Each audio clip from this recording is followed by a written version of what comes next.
Hello everybody and welcome to a service station in Wales. This is the price of Bitcoin, which is now $103,000. It isn't going so great. In fact, there is even a dog over there taking a poo and now wiping it. And that is going better than Bitcoin right now. Bitcoin is struggling, as I brought up in yesterday's video that was titled Bitcoin Will Dump, Huge Trap. For which, if we go to that video and we look at some of the comments that aren't just random spam, the amount of comments on this video that were, no, it's not going down, it's like this guy, Martini is bearish, time to buy. I've been on a streak. You need to understand, I've actually been doing quite a good job. For whatever reason, I'm not logged in on my computer anymore, but I can show you one here. I've been on an absolute streak. This is a streak that, and I think it's because I've changed something in my own trading style, but if I go to P&L up here, and I go to closed orders, change that to closed positions, and I actually show you the last few closed positions. Profitable, that's like 10k, $500, lost 63, made 1.5, lost 500, lost 400, made $41,000. Made $13,000, made $12,000, made $29,000, made 1,900 and whatever. And this is all since the 28th. If you add it all up, since the 28th of May, I've actually turned a profit from just trading on my own, on my computer, $138,000 since the 28th of May. And what was the starting capital? 10k. This is from the 10k to $1 million challenges. It's going stupendously well. But the question remains, do we buy? Do we sell? Do we take profit? I mean, to be honest, I probably should be taking some profit here because that's how you make money. Unfortunately, we're not at 20k anymore on here.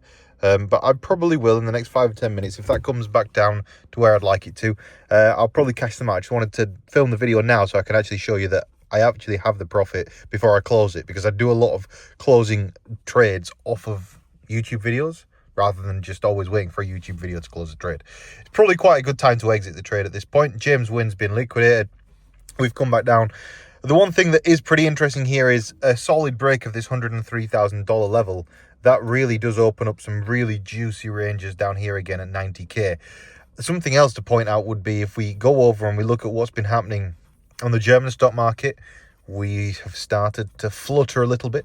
As I say, I'm currently short on the German stock market. If you look at the S&P 500, that made a new high today, up at 6,000 again. Just got there and then collapsed to the downside.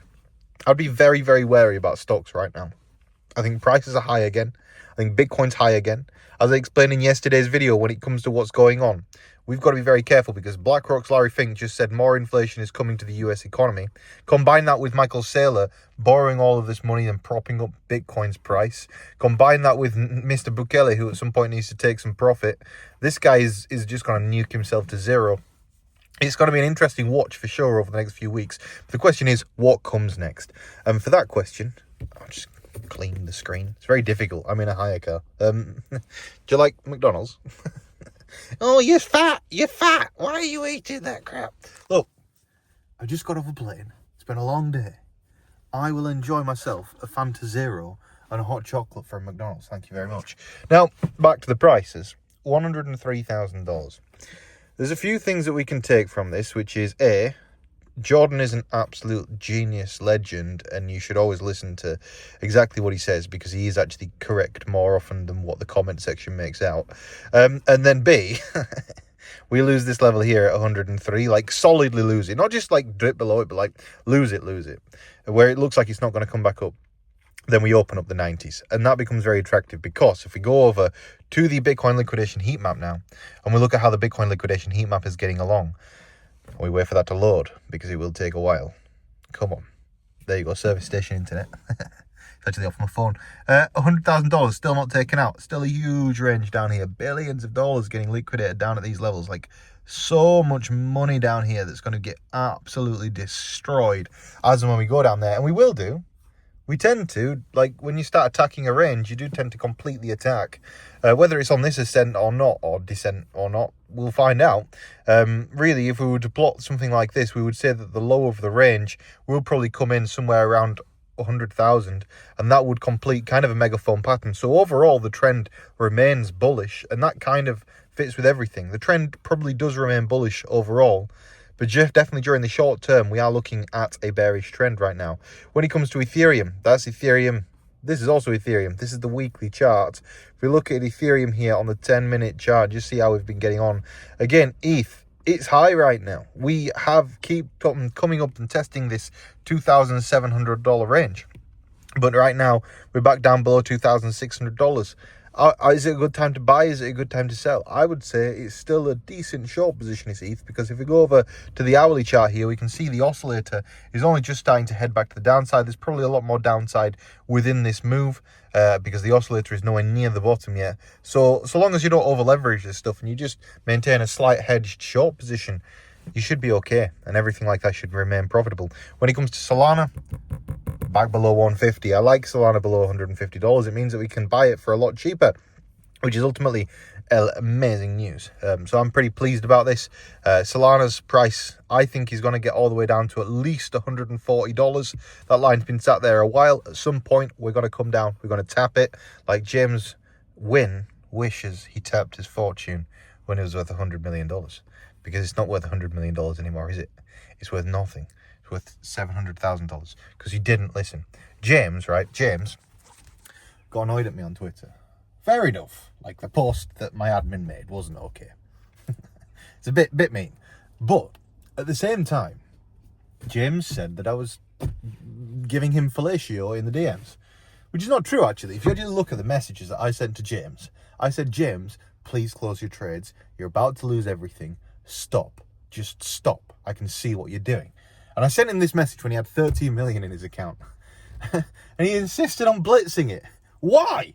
Why? You imagine, you could have helped so many people, but you chose to give it back to the market and say that money's not real.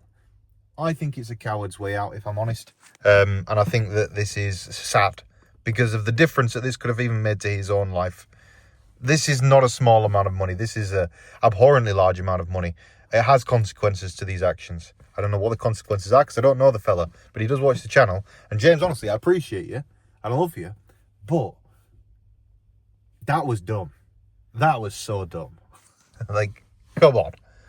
I wasn't giving you fellatio in the DMs. I was trying to genuinely help you stop you from doing this because I've seen this play out a million times, especially with people that think that they can trade and then they actually really can't trade. They just did something good one time and they can't repeat the success over and over and over again. However, back to today's cryptocurrency news. President Trump says he will be going to China. China. Is that good news or is that bad news? It's news. Will he do something to the market? Don't know. The S&P 500 topped 6,000 for the first time since February. That was some news. And of course, we already discussed the stuff about BlackRock there. I made this funny tweet. I don't know whether I'll delete it or not. I just found it quite funny. Roses are red. Money is real. James quit gambling. How does he feel?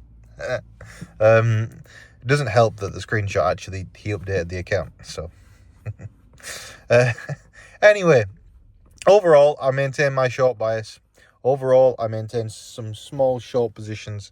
That's what we're looking at right now. Is it a good idea to hold and continue on with those trades? Probably, maybe. But I'll be closing at least 50% of them because when you have profit, don't forget to take it. Because at least then you've built yourself some buffer room in the trade. You can afford to be wrong once you've taken profit. You can't afford to be wrong if you're not going to take some profit. Lesson 1, take some. Now, if you are interested in trading, check out the link to Bluefin in today's video description. If you're from the UK or US or Europe, you can use it on a VPN. So if you use the ExpressVPN link in today's video description, you get a cheap VPN. It works. I've used it for like 10 years now. Amazing. Bluefin, fantastic exchange. Check it out. If you're not in one of those countries, you can use BYBIT. And BYBIT has a card. And the card gives you cash back, meaning that every time you spend money, you make money. Now, for me, I spend a lot of money, so I make a lot of money on BYBIT card. I'd highly recommend that you get BYBIT card. So, on that note, guys, thank you all for watching today's video. If you did enjoy it, drop a like on it, subscribe to the channel, and I will see you in the next video. Goodbye.